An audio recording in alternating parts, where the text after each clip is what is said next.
এখানে আমার পেঁপের গাছগুলো দেখছেন, এগুলোর বয়স 4 মাস 10 দিন মতন হয়ে গেছে। তবে না দিন আপনার যত যাবে আর কি গাছে, অর্থাৎ গাছের বয়স যত বাড়বে আপনার গাছের খাবারের পরিমাণটাও বাড়বে কিন্তু। সো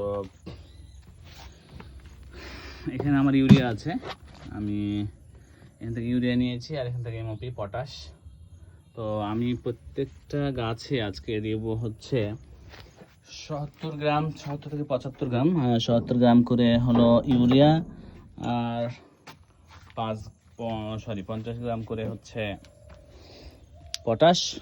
তো আমি অলরেডি গাছের গোড়ায় কিছু রেখে দিয়েছি, প্রতিটা গাছের গোড়ায়, যেহেতু আমার গাছের সংখ্যা কম সো এভাবে রাখাটা খুব কঠিন হয়নি আমার জন্য।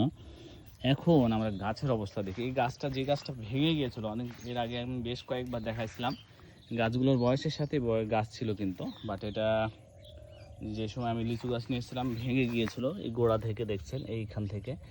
এরপরে খুব ধীরে ধীরে বাড়ছিল, বাট হুট করেই আর কি ভালো একটা গ্রোথ দেখা গিয়েছে খুব দ্রুত। আমার ওই কর্নার একটা যে গাছ আছে ওই গাছটা চাইতে বেশি বড় হয়ে গেছে বলতে পারেন।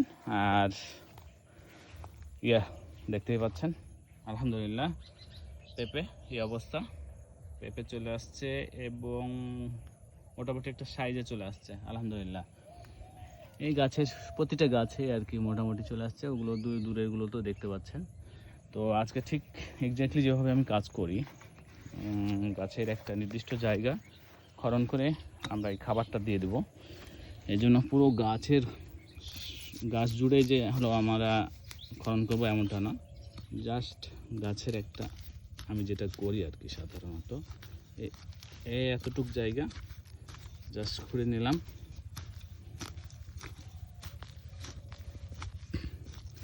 এগুলোকে ওঠাই দিয়ে জাস্ট খাবারটা ঢেলে দিলাম, জাস্ট ইট।